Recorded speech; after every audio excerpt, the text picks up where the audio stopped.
Bayangkan ketika semua dokter menyerah. Satu pemuda dengan masa lalu kelam justru menjadi penentu hidup mati seorang CEO muda yang kritis. Apa rahasianya?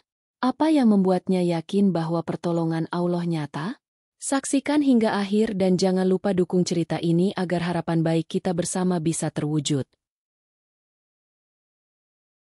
Langit Jakarta sore itu berwarna tembaga, seolah mencerminkan kegelisahan yang tak terlihat. Di ballroom hotel paling bergengsi, ratusan tamu berjas dan gaun formal berkerumun. Kamera media berderet seperti dinding hitam berkilau. Alia Rahmadani, CEO muda yang dikenal bukan hanya karena kecantikannya tetapi juga kecerdasannya, berdiri di panggung utama dengan percaya diri.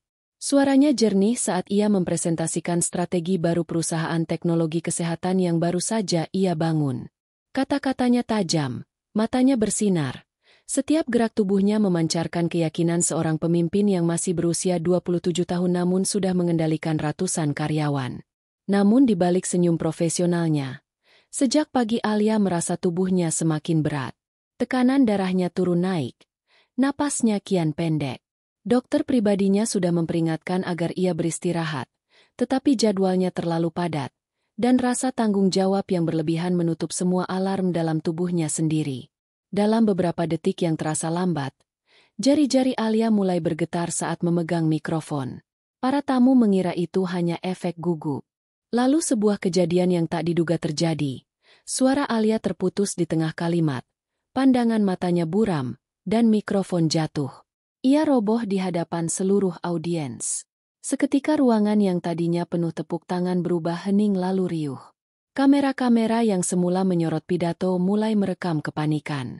Asisten pribadinya menjerit, berlari ke panggung, berusaha menopang tubuh sang CEO yang kini terkulai dengan wajah pucat pasi. Para medis hotel datang membawa tandu. Mereka berteriak agar kerumunan mundur. Napas Alia dangkal, denyut nadi nyaris tak terasa. Tak ada satupun yang berani berspekulasi. Tetapi jelas ada sesuatu yang lebih dari sekadar kelelahan. Saat tandu bergerak meninggalkan panggung, sebagian tamu melihat seuntai tasbih kecil di genggaman tangan Alia, warisan ibunya yang selalu ia bawa diam-diam sebagai pengingat pada Allah ketika berada di tengah hiruk-pikuk dunia. Suasana rumah sakit malam itu suram. Di ruang UGD, Alia dikelilingi dokter spesialis terbaik yang didatangkan secepat mungkin. Mereka memeriksa jantung, paru, darah, namun hasilnya saling bertentangan. Tak ada diagnosis yang pasti. Mesin monitor terus berbunyi. Tiap bunyi menjadi dentang ketegangan yang membuat keluarga tak sanggup berkata-kata. Di balik kaca, sang ayah, seorang pengusaha tua, memegang kepala dengan kedua tangannya, matanya basah, tak percaya anak semata wayangnya yang menjadi kebanggaan bangsa kini terbaring lemah. Media sosial meledak. Tagar tentang kondisi Alia menduduki puncak trending. Komentar simpati bercampur dengan spekulasi liar. Namun yang tak terlihat publik adalah kenyataan di ruang rawat itu. Dokter yang tadinya penuh percaya diri kini mulai kehilangan arah. Satu demi satu mereka berdiskusi dengan suara rendah. Wajah mereka gelap, seolah waktu tak memberi ampun. Di tengah situasi itu, muncul detail kecil yang akan menjadi kunci cerita selanjutnya. Saat perawat mengganti infus, ia menemukan bercak aneh di kulit Alia yang tidak sesuai dengan pola penyakit umum. Kepala dokter hanya mengernyit dan mencatat. Tidak ingin membuat kesimpulan sebelum waktunya. Namun sorot mata sang perawat berubah. Ada rasa cemas yang tak ia ungkapkan. Alia, walau tidak sadar penuh, seolah berjuang di dalam mimpinya sendiri. Dalam kondisi setengah koma, ia merasa berjalan di sebuah lorong panjang bercahaya. Mendengar bisikan ibunya agar ia tak melepaskan doa. Di ujung lorong itu ia melihat kilatan cahaya yang membuatnya ingin menangis, tetapi juga ingin kembali. Seketika detak jantungnya naik turun tak beraturan. Dokter panik.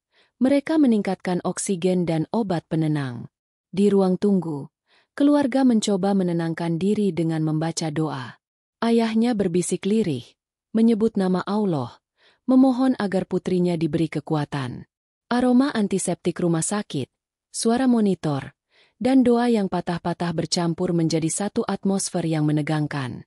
Tidak ada kepastian, hanya ketidakpastian yang menusuk seperti jarum dingin.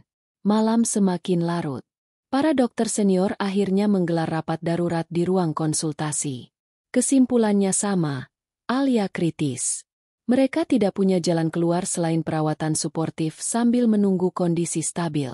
Tidak ada obat ajaib, tidak ada solusi instan. Sementara itu, media menunggu pernyataan resmi di luar rumah sakit. Lorong rumah sakit itu berbau antiseptik yang menusuk, bercampur dengan aroma kopi basi dari kantin kecil di sudut gedung. Lampu neon berpendar dingin, menciptakan bayangan panjang di lantai keramik putih. Setelah semalaman penuh kekacauan, para dokter dan keluarga Alia kini larut dalam kelelahan. Ayahnya duduk dengan kepala tertunduk, tasbih di tangan bergerak pelan, bibirnya bergetar menyebut nama Allah, berharap mukjizat turun sebelum semua terlambat. Di kejauhan, berdirilah seorang pemuda dengan tubuh ramping namun sikapnya tegap. Namanya Raka Pranandaru. Meski orang-orang rumah sakit hanya mengenalnya sebagai relawan yang sering membantu pasien miskin di klinik sekitar Jakarta. Matanya tajam menatap pintu UGD, seolah ia bisa melihat lebih dalam daripada sekadar dinding logam. Di dalam hatinya bergolak doa dan keraguan. Ia telah mendengar kabar tentang CEO muda yang tumbang itu, dan hatinya langsung tergerak tanpa alasan yang bisa ia jelaskan dengan logika. Raka bukan pemuda biasa. Dahulu ia mahasiswa kedokteran paling cemerlang, dikenal dingin dan rasional. Namun sebuah tragedi 5 tahun lalu membuatnya meninggalkan bangku kuliah, hidup sederhana, dan memilih jalan pengabdian. Ia kehilangan ibunya karena penyakit misterius yang tak pernah bisa dijelaskan para dokter. Sejak itu, ia berjanji pada dirinya sendiri bahwa ilmunya tidak akan ia serahkan sepenuhnya pada sistem medis formal yang menurutnya sering menutup mata pada keajaiban ciptaan Allah. Saat malam semakin dalam, Raka berjalan mendekati ruang tunggu. Tatapannya menyapu wajah-wajah yang penuh cemas. Ia melihat ayah Alia, seorang pria tua yang berusaha tegar namun gemetar menahan air mata. Dalam detik itu, Raka merasakan luka lama di dadanya kembali terbuka. Rasa sakit melihat seorang ayah kehilangan harapan. Dengan suara pelan, ia menyapa perawat yang baru keluar dari UGD. "Bagaimana kondisinya?" tanya Raka. Suaranya tenang namun syarat ketegangan. Perawat itu, yang mengenali Raka dari kegiatan sosialnya, menatapnya penuh kebingungan. "Kritis, Mas. Dokter sudah coba semua. Tapi..." Ia terhenti, menunduk. Raka mengangguk pelan. Ia menutup mata sejenak, menarik napas panjang, lalu berbisik lirih. "Ya Allah, beri aku petunjuk." Kata-kata itu bagai keluar otomatis, bukan sebagai ritual tapi sebagai seruan tulus. Di ruang tunggu, kehadiran Raka mulai menarik perhatian. Beberapa wartawan yang nongkrong di sudut lorong menatapnya, bertanya-tanya siapa pemuda dengan kemeja sederhana namun tatapan tajam itu. Di bawah cahaya lampu, wajah Raka terlihat kontras. Ada ketenangan aneh di balik sorot matanya, ketenangan yang jarang terlihat pada orang seusianya. Akhirnya, Raka memberanikan diri mendekati ayah Alia. "Pak," ujarnya lembut, "saya kenal sedikit tentang kondisi semacam ini. Boleh saya membantu?" Ayah Alia menoleh dengan mata basah, sempat ragu melihat pemuda asing itu. Namun ada sesuatu pada cara bicara Raka, tenang, tidak memaksa, yang membuatnya seolah diberi setitik harapan. "Kamu siapa?" tanyanya, suara serak. "Saya Raka. Saya dulu belajar kedokteran, sekarang membantu pasien miskin. Saya dengar putri Bapak dalam keadaan kritis. Izinkan saya melihatnya." Jawabnya. Dialog itu bagai percikan api di ruangan yang dingin. Keheningan menyelimuti sejenak. Sang ayah memandang tasbih di tangannya, menatap pintu UGD, lalu kembali ke wajah Raka. Dalam hatinya, ia berbisik kepada Allah, meminta petunjuk apakah pemuda ini pertanda jawaban atau sekadar pelipur lara sementara. Di balik pintu UGD, Alia masih terbaring tak berdaya. Tasbih kecil yang tergenggam di tangannya kini seperti simbol tipis penghubungnya dengan dunia luar. Raka memandang tasbih itu melalui celah kaca, dan dadanya bergetar. Ia teringat ibunya, teringat janji yang pernah ia buat pada malam paling gelap dalam hidupnya. Suara monitor dari ruang UGD terdengar samar. Bunyi bip panjang dan pendek seperti bahasa rahasia yang hanya dimengerti mereka yang menunggu. Raka menatap layar itu, mencoba menafsirkan pola denyut. Meski ia bukan lagi mahasiswa aktif, pengetahuannya tentang fisiologi tubuh tak pernah pudar.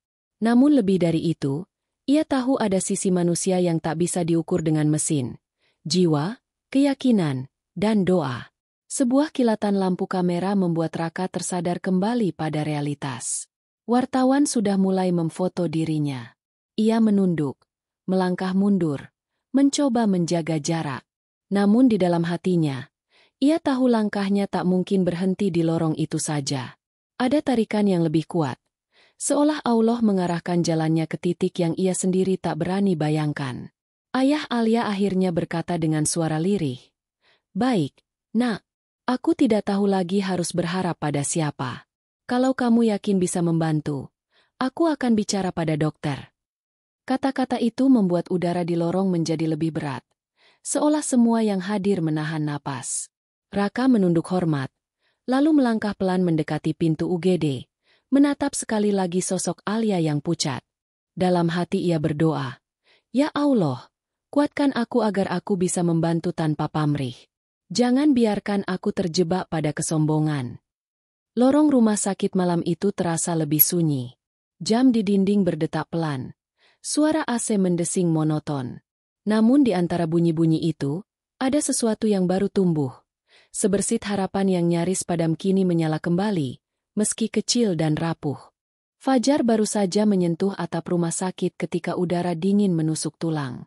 Lorong yang semalam terasa penuh ketegangan kini tampak lebih pucat, seolah lampu neon kehilangan cahayanya. Keluarga Alia masih di ruang tunggu.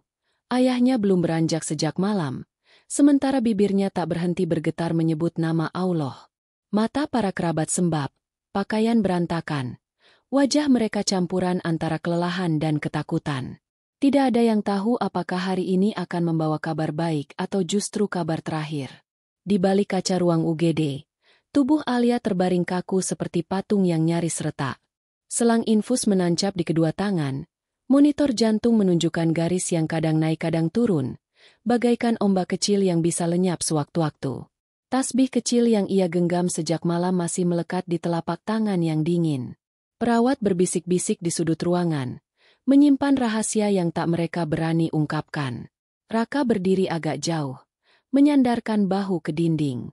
Matanya merah bukan karena kurang tidur semata, melainkan karena emosi yang berkelindan di dadanya. Ia belum mengucapkan apapun sejak ayah Alia mengizinkannya melihat kondisi putrinya. Dalam benaknya, ia menimbang-nimbang langkah berikutnya. Ilmunya tidak resmi lagi diakui negara. Reputasinya pun hampir tidak ada. Namun nuraninya menolak untuk pergi begitu saja. Ia merasa malam tadi Allah memberinya isyarat melalui doa yang ia panjatkan. Pagi itu ayah Alia akhirnya berdiri. Dengan suara serak ia memanggil Raka. "Nak Raka, aku sudah bicara dengan dokter. Mereka ragu. Tapi aku sudah kehabisan pilihan. Tolong lihat putriku." Kata-kata itu terucap seperti seseorang yang menyerahkan seluruh egonya, menggantungkan harapan pada orang yang bahkan belum ia kenal sehari. Raka mengangguk pelan. Setiap langkahnya menuju pintu UGD terasa berat. Seolah setiap ubin lantai menuntut jawaban atas janji-janji yang ia buat pada dirinya sendiri. Ketika pintu itu dibuka, udara dingin bercampur aroma obat menyambutnya. Ia berdiri di samping ranjang Alia, memandang wajah pucat yang bahkan di tengah krisis masih menyimpan jejak keanggunan. Hatinya bergemuruh, teringat ibunya yang pernah terbaring dengan cara yang sama. Ia berjongkok di samping ranjang, berbisik lirih di telinga Alia. "Tetaplah di sini, kau tidak sendiri. Ya Allah, jagalah dia." Tangannya gemetar saat menyentuh pergelangan tangan Alia, merasakan denyut nadi yang lemah. Raka tidak membawa alat medis mahal, hanya sebuah buku catatan lusuh penuh coretan rumus tubuh manusia, dan keyakinan yang tak tergoyahkan. Para dokter memandangnya dengan tatapan campur antara sinis dan penasaran. Mereka tidak mengerti mengapa ayah Alia memberi akses begitu mudah pada pemuda asing ini. Namun mereka juga tahu mereka sendiri sudah kehabisan cara. Seorang dokter senior berdeham, lalu berkata dengan nada ketus, Kami sudah melakukan segalanya. Jangan berikan harapan palsu pada keluarga. Raka menoleh, menatap dokter itu tanpa amarah, hanya keteguhan. Saya tidak menjanjikan apapun, Dok. Saya hanya ingin berusaha. Yang menentukan tetap Allah, ucapnya perlahan. Suaranya cukup keras hingga terdengar seluruh ruangan. Kalimat itu membuat suasana sejenak hening. Bahkan monitor jantung terasa lebih nyaring bunyinya. Di ruang tunggu, ayah Alia menggenggam tasbihnya lebih erat. Ia mendengar kata-kata Raka tadi, dan air matanya menetes. Ada sesuatu dalam nada suara pemuda itu yang membuatnya teringat pada masa mudanya. Masa ketika ia pun pernah bersujud dengan iman penuh sebelum dilanda kesibukan bisnis. Kini ia merasa ditampar oleh kenyataan. Semua uang, semua koneksi, tidak bisa membeli satu helaan napas sehat putrinya. Raka mulai memeriksa catatan medis Alia, memperhatikan hasil laboratorium yang berserakan di meja. Tangannya cekatan membolak-balik kertas. Matanya fokus seperti seseorang yang sedang memecahkan teka-teki hidup mati. Ia menemukan beberapa hasil yang janggal, angka-angka kecil yang tidak diperhatikan tim medis karena terlalu sibuk dengan prosedur standar. Dahi Raka berkerut, ingatannya berlari ke teori-teori lama yang ia pelajari sebelum ia berhenti kuliah. Namun ia menahan diri. Ia tidak ingin gegabah menyimpulkan. Ia menatap wajah Alia lagi, merasakan denyut yang makin lemah. Dalam hatinya ia berdoa, "Ya Allah, jika Engkau mengizinkan aku jadi alat MU, tunjukkan jalan. Jangan biarkan aku salah langkah." Kata-kata itu ia ucapkan tanpa suara. Hanya getar bibir yang nyaris tak terlihat. Perawat yang tadi malam menemukan bercak aneh di kulit Alia mendekat. Ia berbisik kepada Raka, menceritakan apa yang ia lihat lebih detail. Raka mendengarkan penuh perhatian, mencatat di bukunya. Ada kilatan sesuatu di matanya. Bukan kemenangan tapi semacam pengakuan bahwa ia menemukan petunjuk awal. Namun ia tetap diam. Belum saatnya bicara. Kamera media di luar ruangan mulai ramai lagi. Mereka mencium ada sesuatu yang terjadi di dalam UGD. Entah apa. Wartawan menempelkan telinga ke pintu, berharap mendengar percakapan. Namun yang mereka dapat hanya bunyi mesin dan langkah kaki tergesa. Akhirnya Raka berdiri tegak, menatap ayah Alia yang kini masuk ke ruang UGD. "Pak," katanya pelan namun jelas, "saya akan berusaha semampu saya. Saya tidak minta bayaran, hanya izinkan saya berada di sini." Ayah Alia mengangguk, suara tercekat. "Nak, aku sudah menyerahkan semuanya. Aku hanya berharap Allah mengirimkan seseorang yang bisa jadi jalan keluar." Ucapan itu menggema di ruangan yang penuh ketegangan. Raka merasakan dadanya semakin berat, seperti seseorang yang tiba-tiba diberi beban yang lebih besar dari dirinya. Namun di balik beban itu, ia juga merasakan kekuatan aneh, keyakinan bahwa segala sesuatu yang terjadi bukan kebetulan. Langit sudah condong ke tengah hari, namun di dalam ruang UGD cahaya seakan tak pernah berubah. Lampu neon tetap dingin, suara monitor jantung tetap berbunyi monoton, aroma antiseptik masih menusuk. Sejak pagi Raka belum beranjak dari sisi ranjang Alia. Ayah Alia duduk di kursi sudut ruangan dengan wajah tegang. Matanya terus mengikuti setiap gerak pemuda itu. Para dokter pun memperhatikan dari kejauhan, mencoba memahami apa sebenarnya yang hendak dilakukan Raka. Alia masih terbaring tak sadarkan diri. Rambutnya yang hitam panjang kini menempel pada kulit wajah yang pucat. Tubuhnya yang biasanya penuh energi kini hanya diam, seperti perahu karam di tengah laut tak bertepi. Tasbih kecil yang tergenggam di tangannya tetap di sana, menjadi pengingat kecil bahwa di balik ketidakberdayaan masih ada sesuatu yang tak terlihat namun terus bekerja. Doa. Raka berdiri di samping ranjang, membuka catatan lusuhnya lagi. Ia sudah memeriksa ulang hasil laboratorium berkali-kali, mencoba mencari celah. Namun selain data medis, ia juga memperhatikan hal-hal kecil yang sering diabaikan. Pola napas Alia, gerakan kelopak matanya, warna kulit di sekitar leher, bahkan getaran halus di ujung jari. Setiap detail ia amati dengan kesabaran nyaris tanpa lelah. Di sela itu semua, ia menutup catatan, memejamkan mata. "Ya Allah," bisiknya dalam hati, "aku hanya manusia, tunjukkan aku jalan MU." Ia tidak menyebutnya keras-keras, hanya getar bibir yang terlihat samar. Ayah Alia memperhatikan dari kursi sudut, perasaannya campur aduk. Ada skeptisisme, ada juga rasa haru. Raka lalu berbalik ke arah ayah Alia. "Pak," suaranya lembut tapi tegas. "Selama kita menunggu, mari kita kirim doa. Bukan hanya saya yang berusaha dengan ilmu, tapi kita semua memohon pada Allah agar diberi jalan." Kata-kata itu mengejutkan sebagian dokter yang hadir. Mereka terbiasa dengan prosedur medis ketat, tidak dengan ajakan spiritual di ruang UGD. Ayah Alia menunduk. Kedua tangannya menggenggam tasbihnya erat-erat. "Aku sudah lama tak benar-benar berdoa, Nak," ucapnya lirih. "Terlalu sibuk dengan bisnis, dengan dunia. Tapi sekarang aku merasa semua itu kosong." Raka mendekat, menyentuh bahu sang ayah. "Allah Maha Dekat, Pak. Kita yang sering menjauh.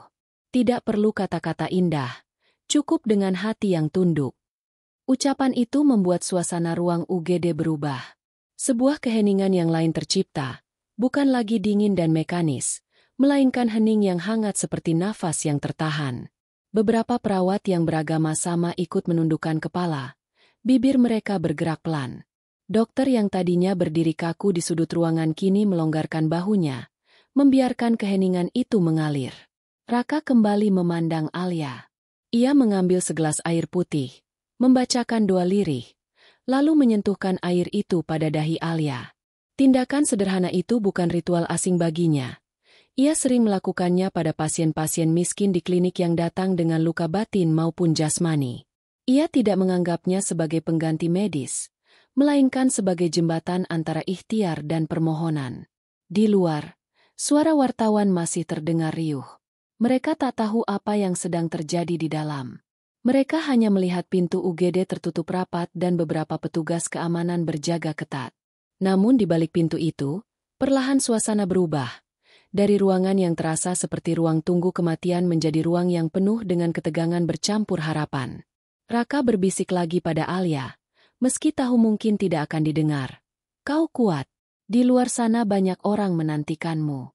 Tapi yang paling penting, jangan lepaskan doa. Ya Allah, peganglah jiwanya." Kata-kata itu seperti benang halus yang ia kirimkan ke dunia yang tak kasat mata, berharap sampai pada jiwa Alia yang sedang berjuang. Perawat yang sebelumnya menceritakan bercak aneh pada kulit Alia mendekat lagi. Ia berkata pelan, "Mas Raka, sejak tadi setelah Bapak berdoa bersama, suhu tubuh Mbak Alia agak stabil. Tidak banyak, tapi ada perubahan." Matanya berkaca-kaca. Raka mengangguk, tidak menunjukkan kemenangan apapun. "Syukur pada Allah. Itu pertanda baik. Tapi kita tetap harus tenang." Ucapannya tidak meledak-ledak, justru semakin membuat suasana terkendali. Ayah Alia mulai menarik napas lebih panjang. Bahunya yang sejak semalam kaku kini agak rileks. Jam dinding menunjukkan pukul 12 siang. Sinar matahari menembus sedikit melalui ventilasi.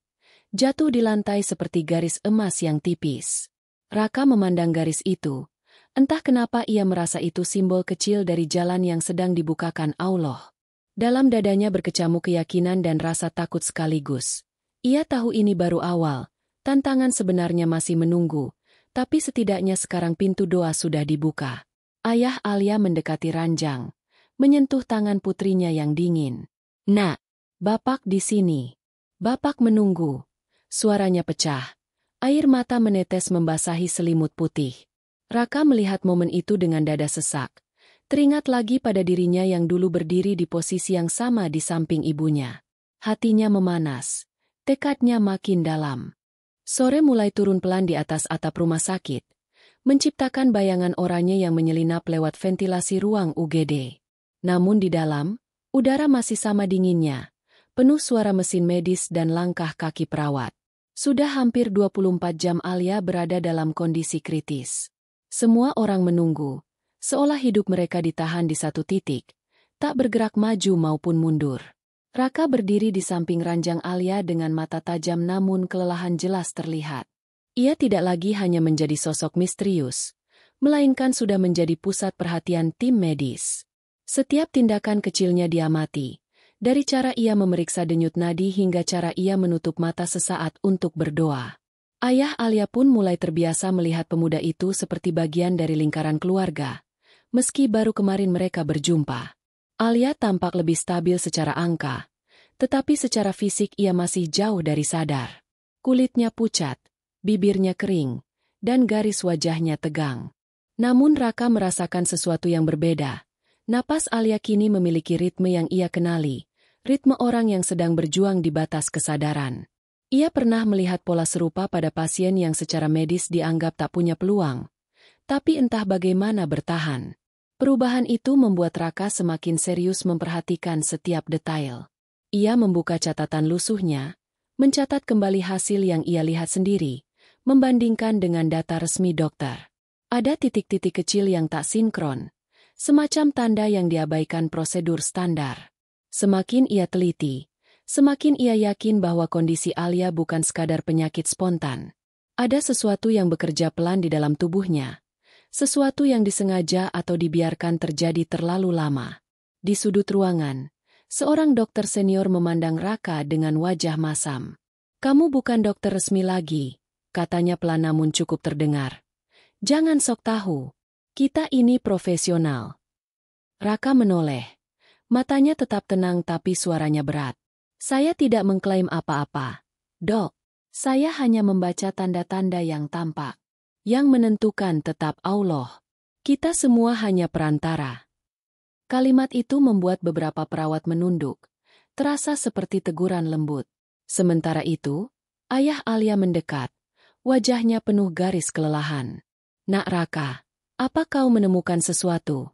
tanyanya dengan suara patah. Raka terdiam sejenak, menatap monitor, menatap kulit Alia, lalu berbisik lirih. "Ada pola aneh di hasil laboratorium dan kondisi fisiknya. Saya belum bisa pastikan. Tapi ini bukan hanya penyakit biasa." Kata-kata itu membuat sang ayah menelan ludah keras-keras. Kakinya melemas. Ia memegang sandaran ranjang untuk menopang tubuhnya. Di tengah ketegangan itu, Raka memutuskan untuk melakukan sesuatu yang jarang dilakukan di ruang UGD. Ia meminta ayah Alia mendekat, meletakkan tangannya di atas tangan putrinya. Lalu ia sendiri meletakkan tangannya di atas mereka berdua. "Pak, mari kita doa sebentar. Bukan untuk memaksa, tapi untuk menenangkan hati kita agar bisa melihat lebih jernih," ujarnya. Ayah Alia mengangguk pelan. Matanya basah. Mereka berdua menunduk. Bibir bergerak pelan menyebut nama Allah. Suara mereka hampir tak terdengar di antara bunyi monitor. Selama mereka berdoa, Raka merasa ada ketenangan yang turun, semacam jeda singkat di tengah badai. Ia membuka matanya lagi, memperhatikan tubuh Alia. Pandangannya jatuh pada bercak-bercak aneh di kulit yang semakin jelas jika diperhatikan dari jarak dekat. Bercak itu tidak mengikuti pola infeksi, melainkan seperti sisa paparan zat asing. Raka menahan napas. Ingatannya melayang pada kasus-kasus racun lambat yang pernah ia pelajari diam-diam. Ia menulis catatan cepat, tangannya gemetar. Bukan karena takut tapi karena beban pengetahuan yang tiba-tiba muncul. Ia tahu kalau ia salah bicara, semua akan menuduhnya menebar ketakutan.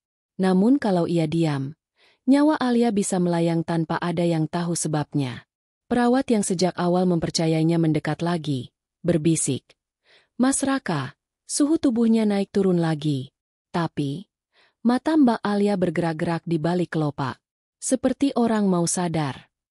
Raka mengangguk, matanya berkilat. Itu tanda sistem sarafnya masih berjuang. "Syukur pada Allah," jawabnya pelan. Ia lalu membisikkan sesuatu ke telinga Alia. "Teruslah berjuang, kau tidak sendiri. Ada yang maha mendengar setiap detik napasmu." Di luar ruangan, wartawan semakin banyak berkumpul. Mereka melihat lampu-lampu indikator yang berganti warna, mendengar desas-desus bahwa kondisi Alia berubah. Namun yang mereka tidak tahu adalah di balik pintu UGD, ada pertarungan senyap antara hidup dan mati, antara fakta medis dan sesuatu yang lebih dalam. Ayah Alia memandang Raka, kini tak lagi dengan skeptis melainkan dengan campuran takut dan harap. "Nak, aku tak peduli apa yang orang bilang. Aku serahkan padamu. Aku sudah lihat dokter-dokter menyerah.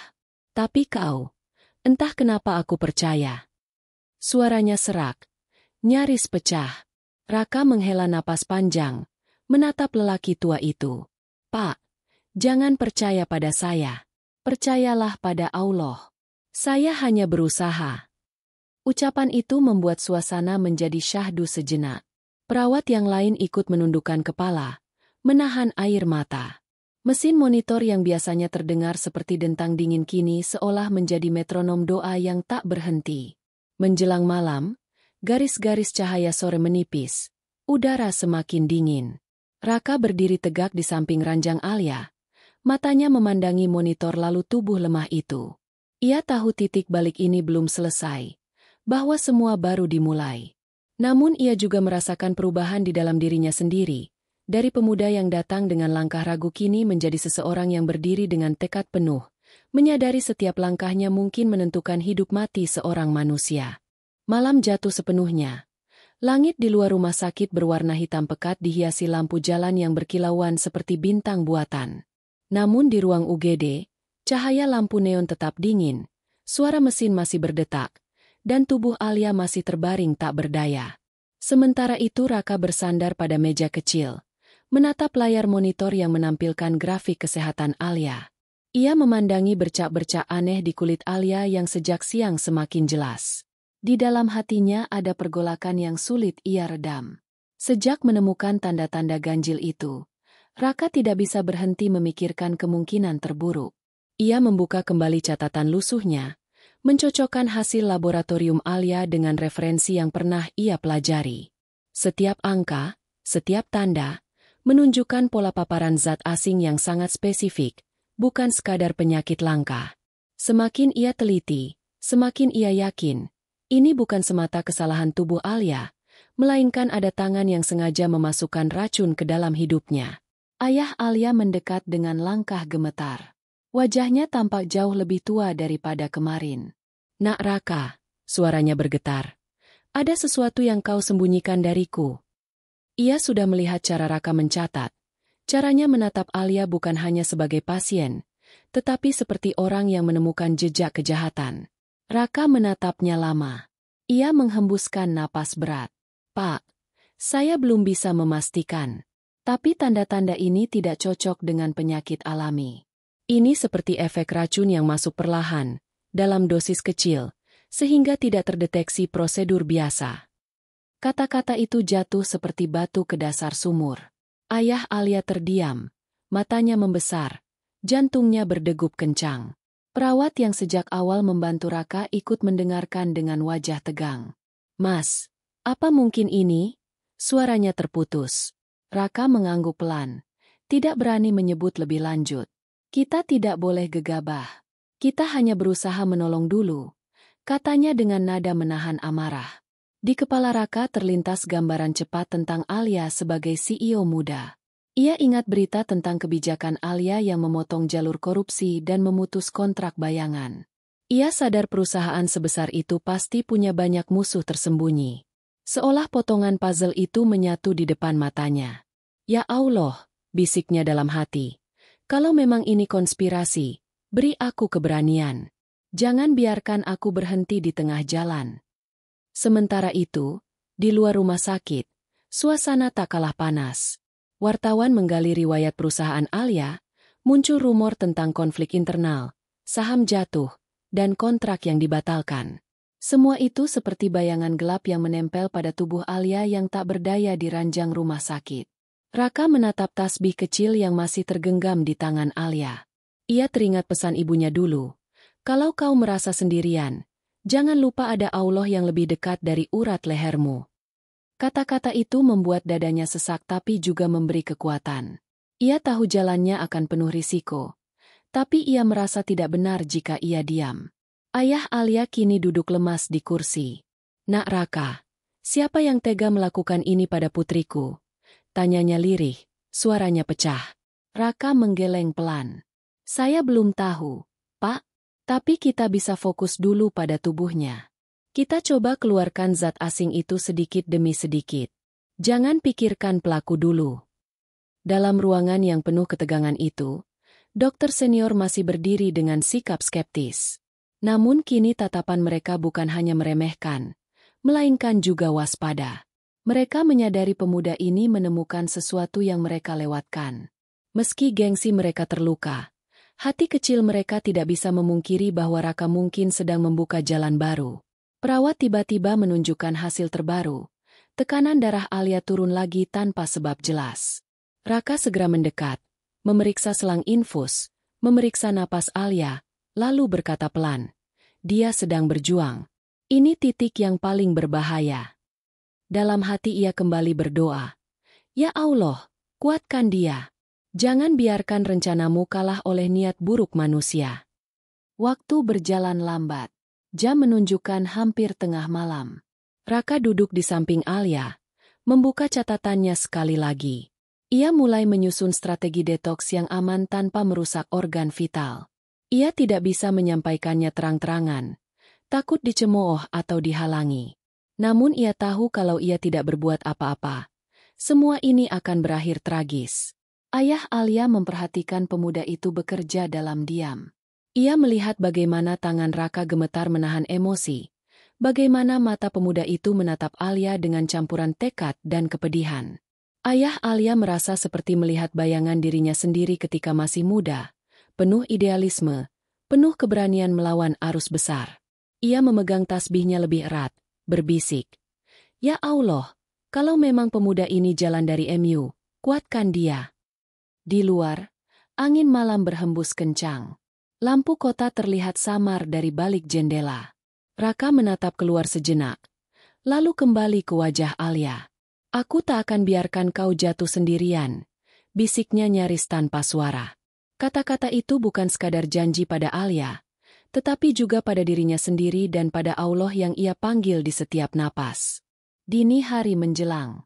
Langit di luar rumah sakit berganti warna menjadi abu-abu kebiruan, seperti lembar kertas basah yang perlahan dikeringkan.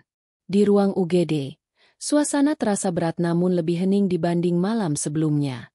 Hanya suara mesin monitor jantung yang terus berdetak, suara ventilator berdesis lembut, dan langkah kaki perawat yang sesekali melintas. Alia masih terbaring dengan wajah pucat, tubuhnya terbungkus selimut putih. Namun meski masih jauh dari sadar, napasnya sedikit lebih teratur daripada beberapa jam lalu. Raka duduk di kursi kecil di samping ranjang, bahunya tertunduk, matanya merah kelelahan.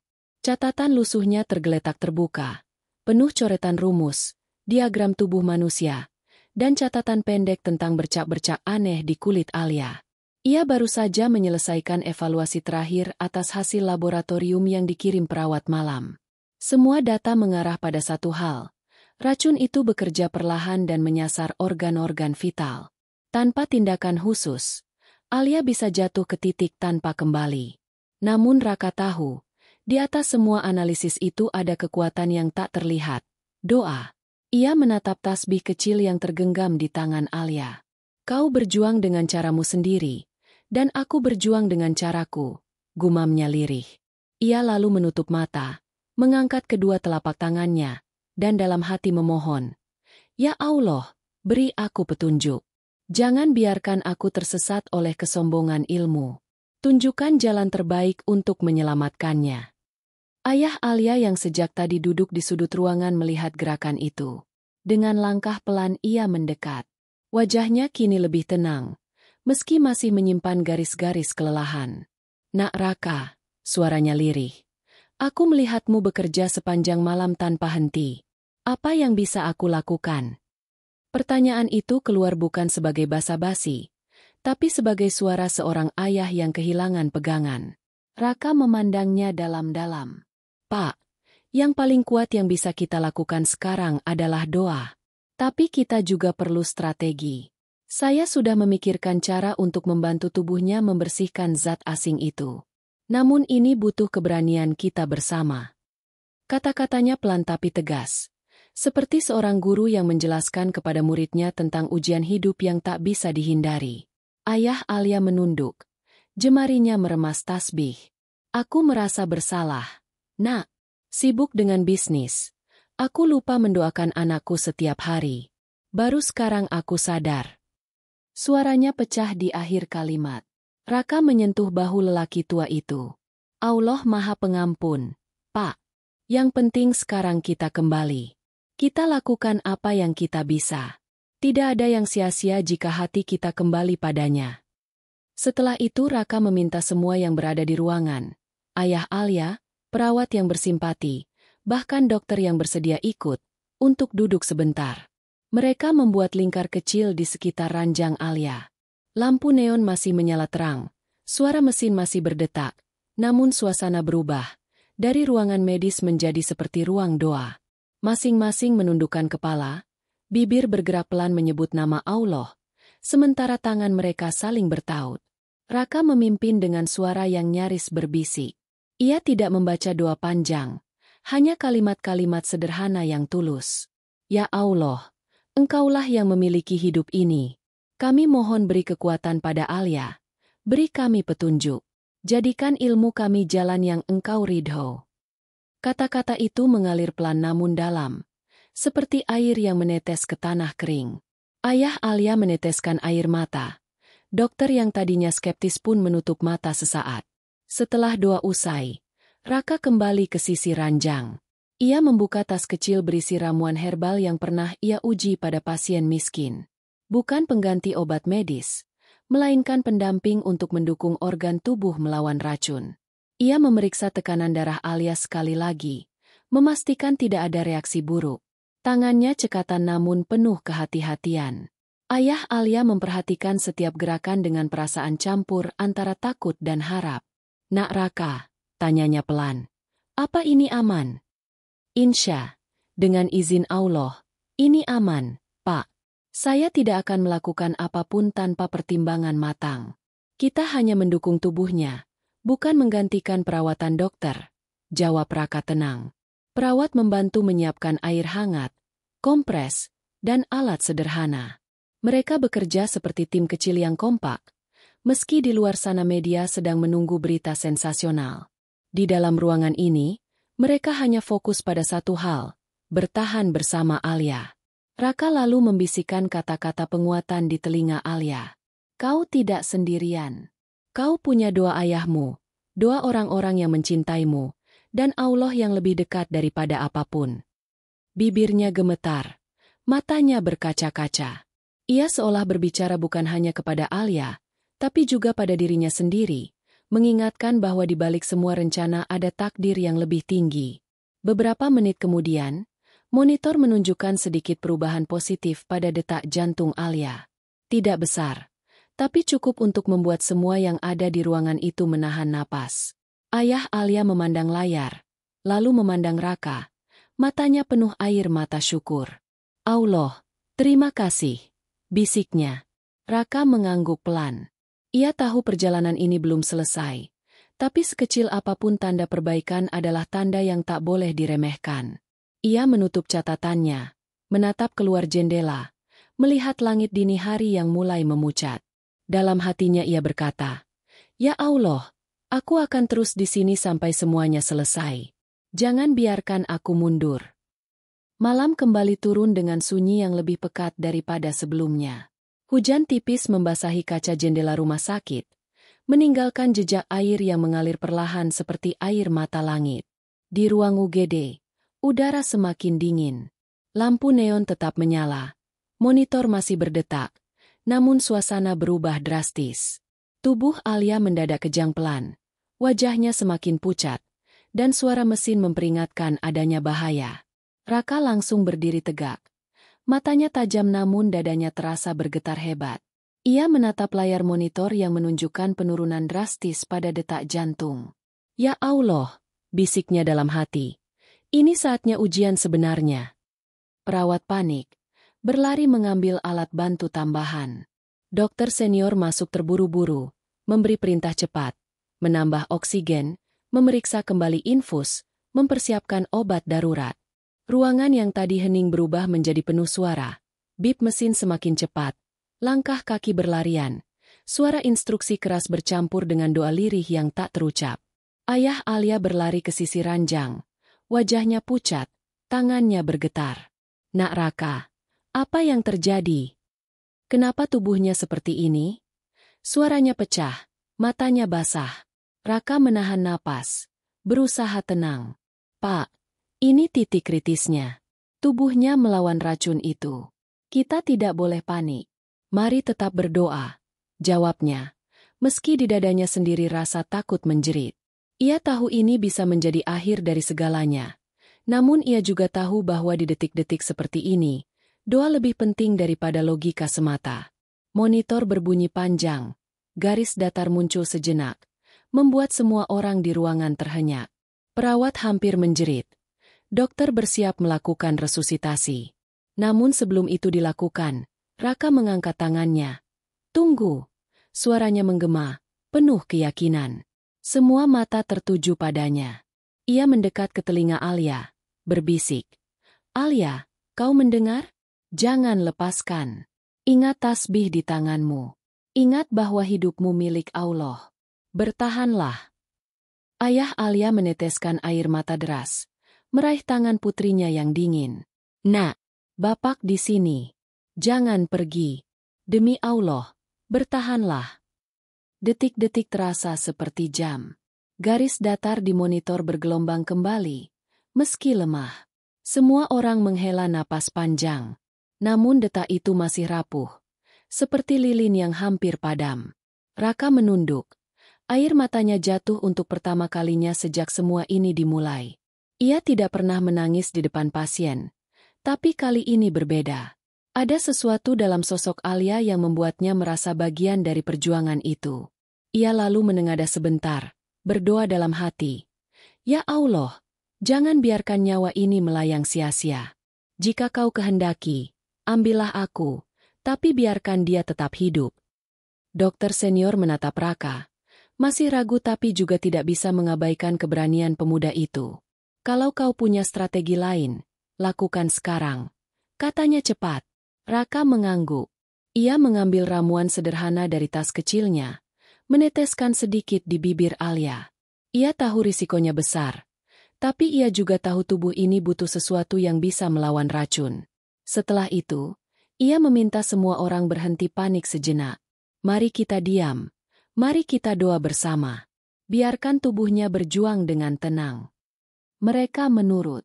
Ruangan kembali hening. Suara monitor tetap berbunyi. Tapi kini bercampur dengan suara doa yang lirih. Ayah Alia menunduk dalam-dalam. Menyebut nama Allah dengan suara patah. Sementara Raka berdiri tegak. Kedua tangannya menengadah. Hatinya seolah terbakar. Ia tahu semua bisa berakhir di detik ini. Beberapa menit terasa seperti seabad. Tiba-tiba monitor menunjukkan perubahan. Detak jantung Alia mulai naik perlahan.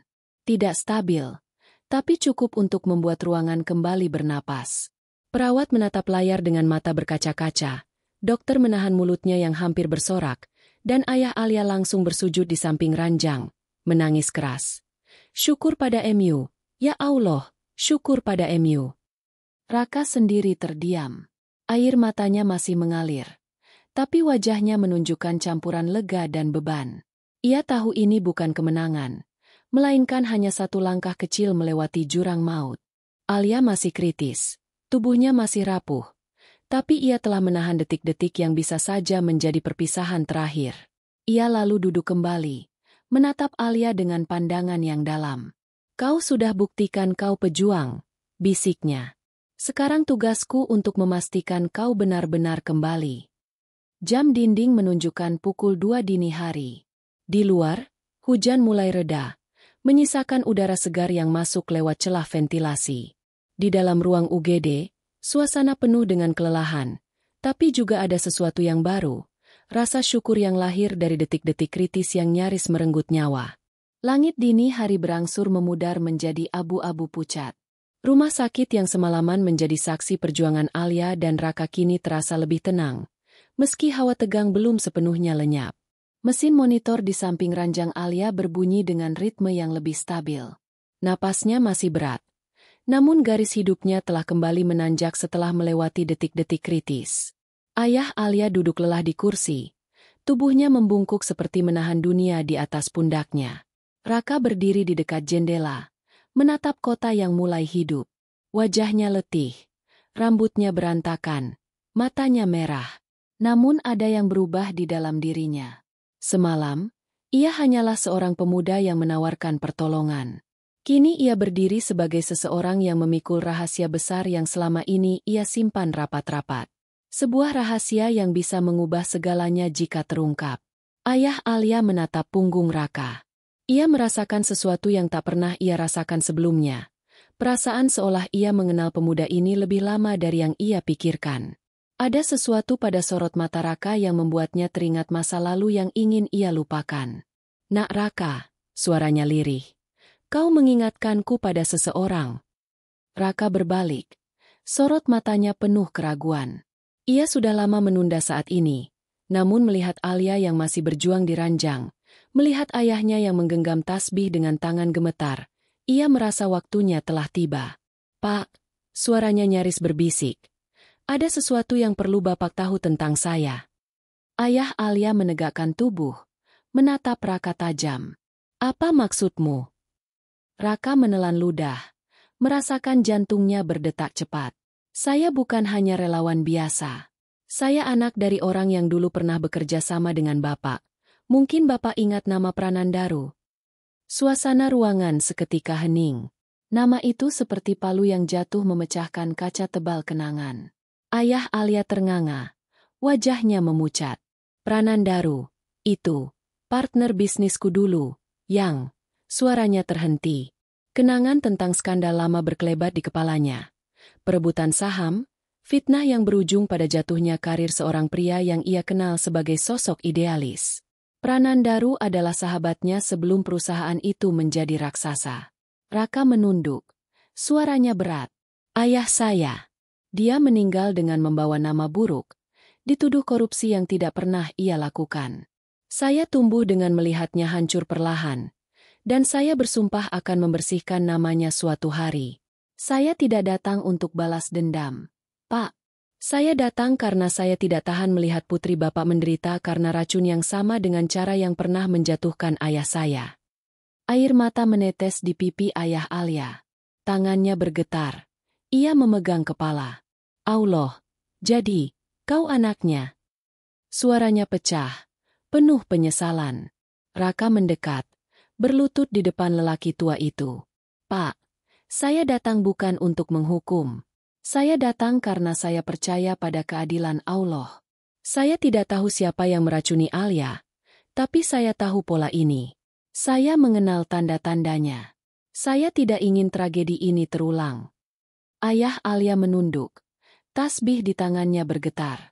Ia melihat pemuda di depannya bukan lagi sekadar penolong Alia, tapi juga warisan masa lalu yang datang menuntut kebenaran. "Nak, aku bersalah. Aku terlalu percaya orang. Aku terlalu sibuk dengan dunia. Aku biarkan fitnah itu menghancurkan ayahmu." Raka menatapnya dengan mata yang mulai berkaca-kaca. "Pak, Allah Maha Tahu. Saya sudah lama memaafkan. Saya hanya ingin menyelamatkan Alia. Itu saja. Jika nanti Bapak ingin menebus kesalahan, bersihkan perusahaan ini, tegakkan keadilan. Tapi sekarang, fokuslah pada putri Bapak." Suasana ruangan dipenuhi ketegangan emosional yang tak tertahan. Perawat yang mendengar percakapan itu menunduk dalam-dalam, menahan air mata. Mereka menyadari cerita ini jauh lebih besar daripada sekadar medis. Ini tentang masa lalu, tentang janji, tentang dosa dan penebusan. Alia yang masih tak sadar tiba-tiba menggerakkan jarinya pelan. Tasbih kecil di tangannya bergeser sedikit. Raka dan ayahnya sama-sama menoleh. Mata mereka beradu. Seolah Alia mendengar percakapan itu di alam bawah sadarnya. Seolah ia merespons ikatan baru yang terjalin di ruangan itu. Ayah Alia menyentuh pundak Raka. "Nak Raka, maafkan aku. Aku dulu tidak pernah mencari kebenaran. Aku hanya diam. Sekarang aku melihat Allah kirim kau bukan hanya untuk putriku, tapi juga untukku. Untuk membuka mataku." Raka menunduk. Dadanya sesak. "Pak, kita semua manusia. Yang penting sekarang kita perbaiki. Kita minta ampun pada Allah. Kita perbaiki yang salah. Kita selamatkan yang masih bisa diselamatkan." Jam dinding menunjukkan pukul 5 pagi. Udara di luar mulai berwarna oranye tipis. Ruang UGD terasa lebih hangat, meski tubuh Alia masih dingin. Raka berdiri, menatap keluar jendela, lalu kembali memandang ayah Alia. "Pak, saya akan terus di sini sampai semuanya selesai. Bukan karena dendam, tapi karena ini jalan yang saya yakini." Fajar merekah sepenuhnya. Cahaya oranye menyusup lewat celah jendela rumah sakit, mengenai wajah Alia yang masih pucat.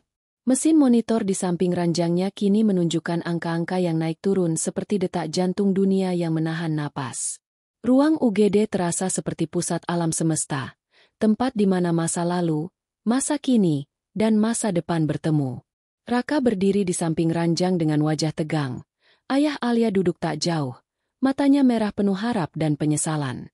Semalaman Raka tidak tidur. Setelah mengungkap identitasnya pada ayah Alia, ia tahu ia tidak bisa mundur. Ia membuka catatan lusuhnya sekali lagi, membaca formula yang ia tulis semalam, langkah terakhir yang ia rencanakan untuk menetralisir racun. Strategi ini bukan semata ilmu, melainkan juga keberanian. "Ya Allah," bisiknya dalam hati, "beri aku kekuatan dan lindungi gadis ini dari akibat buruknya." Alia tampak bergerak gelisah. Napasnya lebih cepat, kelopak matanya bergetar, seolah sedang berjuang keras dari dalam. Tasbih kecil di tangannya tergeser. Manik-maniknya bergemerisik pelan. Ayahnya meraih tangan putrinya dengan gemetar. "Nah, Bapak di sini." Suaranya pecah. Raka mengangguk pada perawat yang setia mendampinginya. Mereka menyiapkan ramuan terakhir. Kombinasi bahan herbal yang aman namun hanya bekerja jika tubuh pasien sudah berada di titik tertentu. Ini taruhan besar. Langkah terakhir sebelum menyerah. Di kepalanya berputar cepat semua kemungkinan. Apakah tubuh Alia cukup kuat? Apakah waktunya tepat? Dokter senior masuk dengan wajah cemas. "Ini sangat berisiko," katanya tajam. Raka menoleh dengan mata merah namun penuh keteguhan. "Dok, kita sudah melewati detik-detik kematian malam tadi. Sekarang ini satu-satunya jalan. Kita tidak menyingkirkan medis, kita melengkapi. Yang menentukan tetap Allah." Jawabnya perlahan tapi tegas. Ayah Alia memandang keduanya, lalu mengangguk pada Raka. "Nak, aku percaya padamu. Aku percaya pada doa kita. Lakukan." Kata-kata itu seperti stempel akhir sebuah keputusan besar. Raka mendekat ke Alia. Dengan tangan yang gemetar ia menyentuh dahi gadis itu. "Kau pejuang, Alia. Sekali lagi, lawanlah. Ya Allah, jadikan ini jalan MU," ucapnya lirih. Ia lalu meneteskan ramuan itu sedikit demi sedikit. Perawat membantu mengatur posisi selang, menjaga tekanan darah, memantau monitor. Beberapa menit terasa seperti jam. Tubuh Alia sempat menggigil keras. Monitor berbunyi nyaring, membuat semua orang di ruangan itu menahan napas. Ayah Alia memeluk tasbihnya erat-erat. Air matanya mengalir deras. "Ya Allah, selamatkan anakku." Suaranya hampir tak terdengar. Tiba-tiba, setelah gelombang ketegangan itu, napas Alia perlahan teratur. Warna di wajahnya yang pucat mulai kembali meski tipis. Monitor menunjukkan angka yang stabil. Semua orang terdiam, seolah tak percaya pada apa yang mereka lihat. Perawat menatap layar, lalu menatap Raka. Matanya berkaca-kaca. "Mas," detaknya kembali normal. Raka menarik napas dalam-dalam. Air matanya jatuh tanpa ia sadari. Ia menatap Alia yang kini tampak lebih tenang. Dalam hatinya ia berbisik, "Syukur pada MU, ya Allah.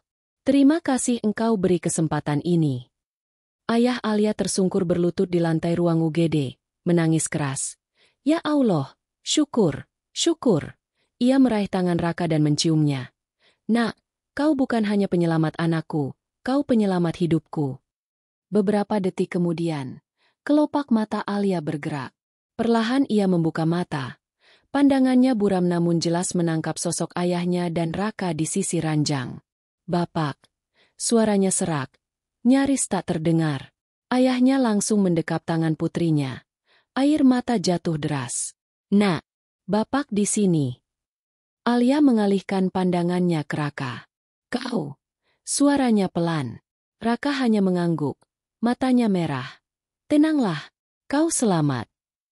Dalam keheningan yang syarat emosi itu, semua orang menyadari mereka baru saja menyaksikan sebuah mukjizat kecil. Tidak hanya Alia yang kembali, tapi juga doa yang bangkit di hati semua orang di ruangan itu. Perawat menahan tangis. Dokter senior dia menatap layar monitor. Merasa untuk pertama kalinya dalam hidupnya ia melihat sesuatu di luar grafik dan angka, sesuatu yang tak tertulis di buku medis. Ayah Alia memegang bahu Raka. Nak, aku berjanji. Aku akan bersihkan semua ini. Aku akan tegakkan keadilan. Aku akan tebus kesalahan pada ayahmu. Kata-katanya bergetar namun penuh tekad. Raka menatapnya dengan mata berkaca-kaca. Pak, jangan berjanji padaku. Janjilah pada Allah. Saya hanya menjalankan bagian saya. Suasana ruang UGD kini berubah total. Dari ruangan yang semalam penuh ketegangan kini menjadi ruang yang penuh harapan. Cahaya matahari pagi menembus jendela. Jatuh pada wajah Alia yang masih lemah namun sadar. Tasbih kecilnya tergenggam erat. Manik-maniknya berkilau terkena sinar matahari. Raka perlahan berdiri, memandang keluar jendela. Dadanya terasa ringan tapi juga kosong. Ia tahu tugasnya belum selesai, namun bagian terberatnya sudah terlewati. Dalam hati ia kembali berdoa, "Ya Allah, jangan biarkan aku sombong. Semua ini hanya terjadi karena izin MU."